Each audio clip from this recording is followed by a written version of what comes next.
ዛሬ ደግሞ እስኪ በስደት ላላችሁ እህቶች ትንሽ ልባላችሁ። ተስፋ ቆርጠናል፣ ራሴን አጠፋለሁ ለምትዩ እህቴ ላንቺ ነው የኔ ውድ። ለማን ብለሽ ነው ራስሽን የምታጠፊው? አሰላሙ አለይኩም ወራህመቱላሂ ወበረከቱ። ውድ ቤተሰቦቼ እንዴት ናችሁ? እንዲሁም ክርስቲያኖች እህት ወንድሞቼ ሰላም ሰላም ብያለሁ የኔ ውዶች። በያላችሁበት አላህ ይጠብቀን፣ አላህ ይጠብቃችሁ። ሀገራችን ኢትዮጵያን ሰላም ያድርግልን እና ውዴ ዛሬ ላንቺ ነው ራሴን አጠፋለሁ ለምትዩ፣ ደክሞኛል ሰልችቶኛል ለምትዩ፣ ሁላችንም ደክሞናል፣ ሁላችንም ሰልችቶናል፣ ግን ደግሞ ራሳችንን አናጠፋም። የኔ ንግስት አንቺ እኮ ከማንም በላይ ጠንካራ ነሽ። ከማንም በላይ እኮ ብርቱ ነሽ ማሬ። ምንም ቢመጣ ምንም ሰብረሽ የምትሄጂ ጠንካራ እህት፣ የአረብ ሀገሯ ሴት።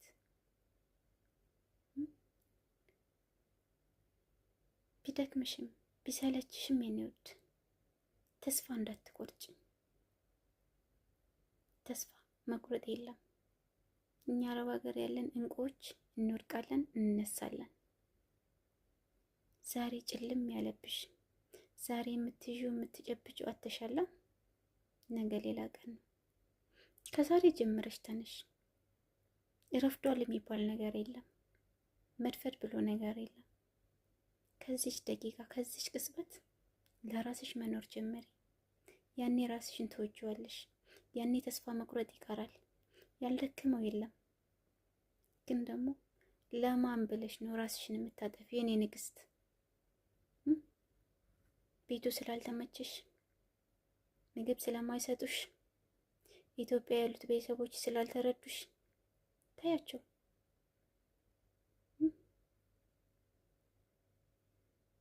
እኛ ራሳችንን እያቀለጥን ለሰው እየኖርን ተስፋ የሚያስቆርጠን ነገር በጣም ይበዛል።